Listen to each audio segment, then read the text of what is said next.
नमस्कार दोस्तों, मैं रामवीर सांगवान एडवोकेट अपने YouTube चैनल सांगवान स्टडी में आपका स्वागत करता हूं। आज हम बात करते हैं स्टे आदेश कब तक मान्य रहता है। वीडियो शुरू करने से पहले मैं आपसे रिक्वेस्ट करता हूं कि आप अगर हमारे चैनल पर नए हैं तो हमारे चैनल को सब्सक्राइब कर लेवें तथा बेल आइकॉन भी अवश्य दबा लेवें, जिससे कि हमारी नई व यूजफुल नोटिफिकेशंस आपको मिलती रहें। दोस्तों, कई बार व्यक्तियों की धारणा होती है कि किसी भी दावा या वाद के साथ एप्लीकेशन लगा देने से ही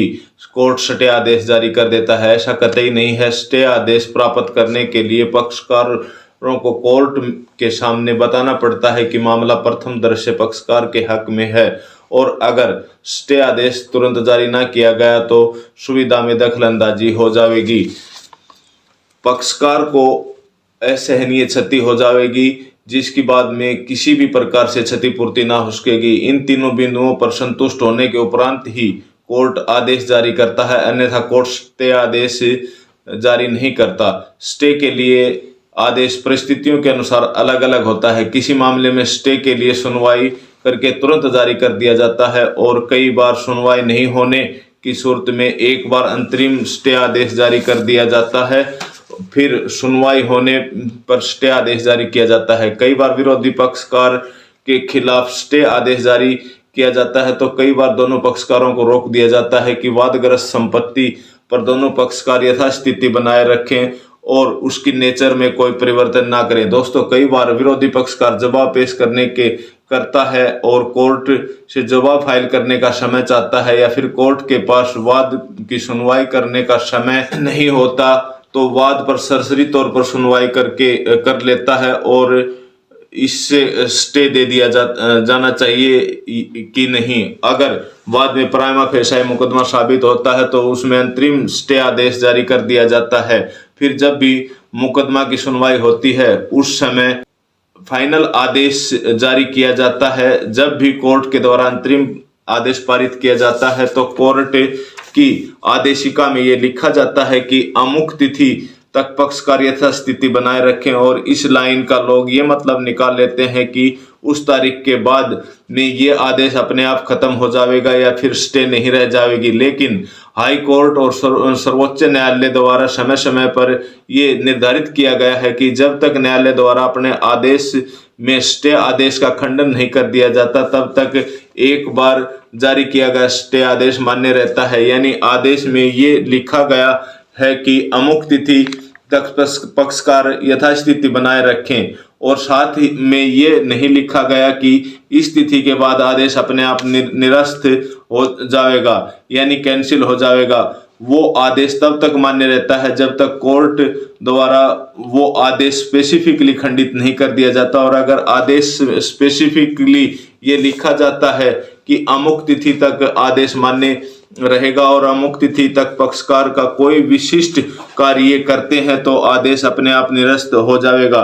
और वह आदेश उक्त तारीख के बाद अपने आप निरस्त समझा जाएगा। दोस्तों, अब बात करते हैं ऐसे मामले जहां की व्यक्ति के द्वारा कोई मुकदमा फाइल किया गया है और साथ ही एप्लीकेशन लगाई गई है कि जब तक मुकदमा चलता है तब तक के लिए भी स्टे आदेश जारी किया जावे, और ये मामले में कोर्ट ने विरोधी पक्षकार को नोटिस भी जारी कर दिया है, और जब भी फाइल पर आ गया है और फिर कोर्ट उस मामले को मेरिट पर सुनती है और आदेश जारी करती है कि मुकदमे के फैसले तक दोनों पक्षकार या एक पक्षकार मामले में यथास्थिति रखें, ऐसे मामले में वो आदेश तब तक मान्य रहता है जब तक मुकदमे का फैसला नहीं हो जाता।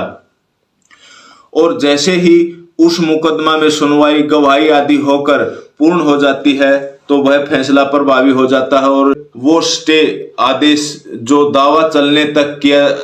गया था वो आदेश अपने आप निरस्त हो जाएगा। कई बार मुकदमा ही किसी व्यक्ति को किसी काम करने से रोकने के लिए किया जाता है। जैसे मान लीजिए आपकी संपत्ति है और कोई व्यक्ति उस पर कब्जा करना चाहता है, तो आप उस व्यक्ति को रोकने के लिए स्थायी निषेधाज्ञा का दावा करेंगे कि वो मेरी संपत्ति पर कब्जा ना करे, और साथ ही ये दरखास्त भी लगाएंगे कि जब तक ये मुकदमा चलता है तब तक भी उस व्यक्ति को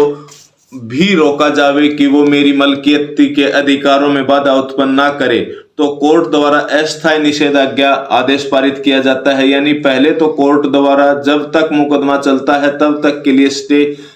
आदेश पारित किया जाता है, और जब मुकदमा में कोर्ट द्वारा पूर्ण रूप से विचारण करने के बाद ये पाया जाता है कि मुकदमा दायर करने वाले के हक में है, दस्तावेज दावा दायर करने वाले के हक में है, और उक्त संपत्ति का स्वामित्व भी दावा दायर करने वाले के हक में है, और उस संपत्ति का स्वामित्व वास्तव में दावा करने वाले के हक में है, तो उसे हमेशा हमेशा के लिए स्टे कर देता है। यानी वो आदमी अपने जीवन काल में या उसके उत्तराधिकारी भी अपनी मलकियत में बाधा उत्पन्न नहीं कर सकते। ऐसा आदेश हमेशा हमेशा के लिए रहता है। दोस्तों, इस प्रकार स्टे के आदेश 3 प्रकार के हुए। पहला, अंतरिम अस्थायी निषेधाज्ञा, यानी अस्थायी निषेधाज्ञा की दरखास्त पर कोर्ट द्वारा सुनवाई नहीं कर पाता है तो कोर्ट एक बार के लिए अंतरिम निषेधाज्ञा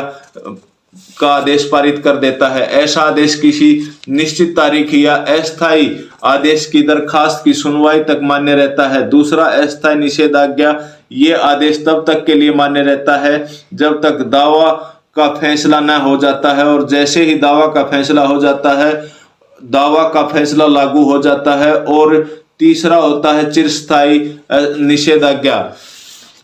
फैसला हमेशा हमेशा के लिए मान्य होता है, यानी ऐसा आदेश जिस व्यक्ति के खिलाफ दिया जाता है वह आदेश उस व्यक्ति के जीवन काल तक तथा उसके उपरांत उस व्यक्ति के उत्तराधिकारियों के खिलाफ भी होता है और लागू रहता है।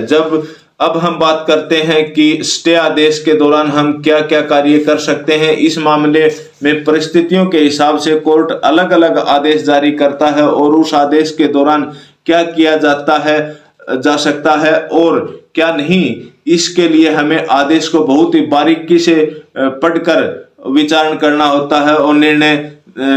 करना होता है। इस प्रकार स्टे आदेश के बारे में दोस्तों आपकी भ्रांतियां दूर हो गई होंगी। और दोस्तों, इसके बारे में अगर आपको कोई डाउट है तो आप हमारे पास फोन कॉल बुक करवा कर भी दूर कर सकते हैं, या कोई जानकारी प्राप्त करना चाहते हैं तो हमारे फोन नंबर जो नीचे डिस्क्रिप्शन में दिया गया है उस पर बात कर सकते हैं।